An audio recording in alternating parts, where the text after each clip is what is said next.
সেইকাৰণে মইতো গান গাইছোঁ গান এতিয়া মই তাক ইমান মই চিনি নাপাওঁ কিন্তু দেই জাতিৰ কাৰণে মাটিৰ কাৰণে গান গোৱা ৰাজীৱ খদিয়া ঢুকাইছে সকলোৱে দুখ কৰিছে কি ক'ব বিচাৰিব ৰাজীৱ খদিয়া না ইটছ এ ছেড থিং তাত আমি সহায় কৰিছোঁ আমি এতিয়া মই তাক ইমান মই চিনি নাপাওঁ কিন্তু দেই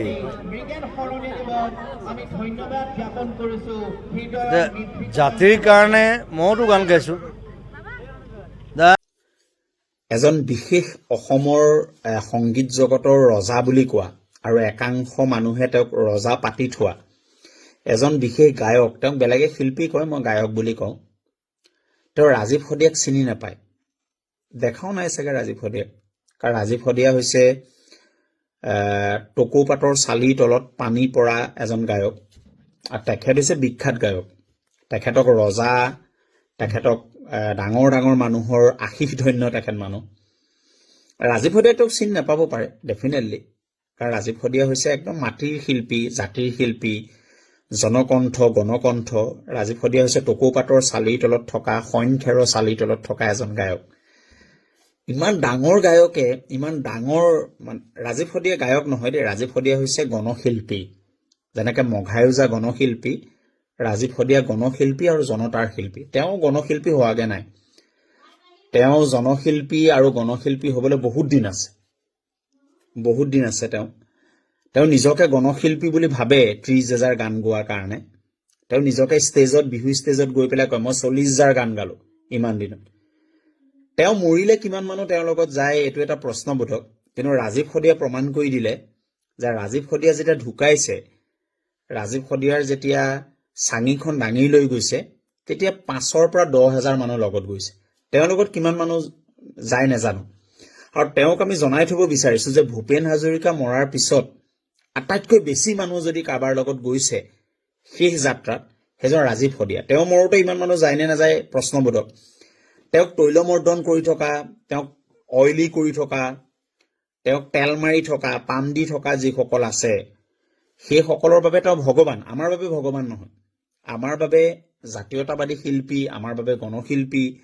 আমাৰ বাবে জাতিৰ শিল্পী আমাৰ বাবে নিষ্পেষিত জনতাৰ শিল্পীজনৰ নাম হৈছে ৰাজীৱ খদিয়া বা মহেন্দ্ৰ হাজৰিকা বা আৰু কিছুমান শিল্পী আছে দুই এজন শিল্পী এতিয়া আছে তেওঁ এটা কথা মই আচৰিত পালো যে তেওঁ কৈছে মই ৰাজীৱ খদিয়াক ইমান চিনি নাপাওঁ দেই এনেকৈ কৈ দিছে মদ খাই আছে তেওঁ চূড়ান্তভাৱে মদ খাই আছে আৰু ৰাজীৱ খদিয়া মৰাৰ 2.5 দিনৰ পিছত তেওঁ প্ৰতিক্ৰিয়া দিছে এজনেতো এতিয়ালৈকে দিয়াই নাই তেওঁ লণ্ডন আমেৰিকা কলিকতা কেলিফৰ্ণিয়া এইবিলাকত প্ৰগ্ৰেম কৰি সেইজনেতো আহৰিয়ে পোৱা নাই ক'বলৈ আৰু অসমৰ বহুত শিল্পী বুলি আমি যাক কওঁ মাইক্ৰফোন লৈ তেওঁলোকে এতিয়ালৈকে প্ৰতিক্ৰিয়াই দিয়া নাই গায়ক গায়িকা বুলি যাক কওঁ তেওঁলোকে প্ৰতিক্ৰিয়া নাই কাৰণ তেওঁলোকে প্ৰতিক্ৰিয়া যদি দিয়ে বা তেওঁলোকে যদি কয় তেওঁলোকে ৰজাৰ ৰসত পৰিব তেওঁলোকে ডাঙৰ ডাঙৰ দিছপুৰৰ ৰসত পৰিব তেওঁলোকে নকয় কাৰণ তেওঁলোকে গোটেই বছৰটো চলি থাকিব লাগিব তেল টেঙা দি পেলাই তেল মালিচ কৰি পেলাই ৰাজীৱ খদিয়া তেল মালিচ কৰা শিল্পী নাছিল ৰাজীৱ খদিয়া গণশিল্পী আছিল জনতাৰ শিল্পী আছিল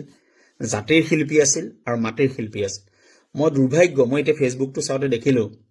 আমাৰে বিকাশে সুধিছে প্ৰাগ নিউজৰ বিকাশ সি সুধিছে মই নামটো কৈ নিদিওঁ সেই মানে গায়কজনৰ শিল্পী বুলি মই নকওঁ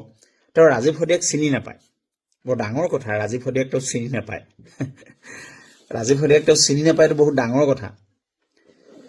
ৰাজীৱ খদিয়া অমৰ আপুনি অমৰ হয়নে নহয় এইটো প্ৰশ্নবোধক আৰু আপুনি মৰোতে কিমান মানুহ লগত যায় এইটো প্ৰশ্নবোধক কিন্তু ৰাজীৱ খদিয়া মৰোতে 20,000 মানুহ লগত গৈছে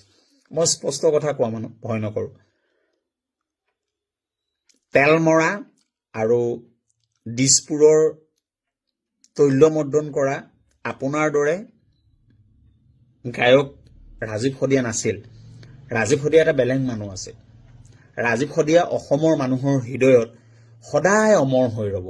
এই কথাটো আপোনাক জনাই থওঁ আপুনি অমৰ হৈ ৰয় নে নৰয় এইটো বেলেগ কথা ৰাজীৱ খদিয়া কিন্তু অমৰ হৈ ৰ'ব ৰাজীৱ খদিয়া সাধাৰণ মানুহৰ শিল্পী আছে ভাল লাগিলে আপোনাৰ কথাবিলাক শুনি আৰু মই থেংকছ দিছোঁ আমাৰ প্ৰাগ নিউজৰ সাংবাদিকজনক যে তেওঁৰ অন্তৰৰ কথাবিলাক উলিয়াই আনিলে যে তেওঁ ৰাজীৱ খদিয়াক চিনি নাপায় এইটো খুব ভাল লাগি গ'ল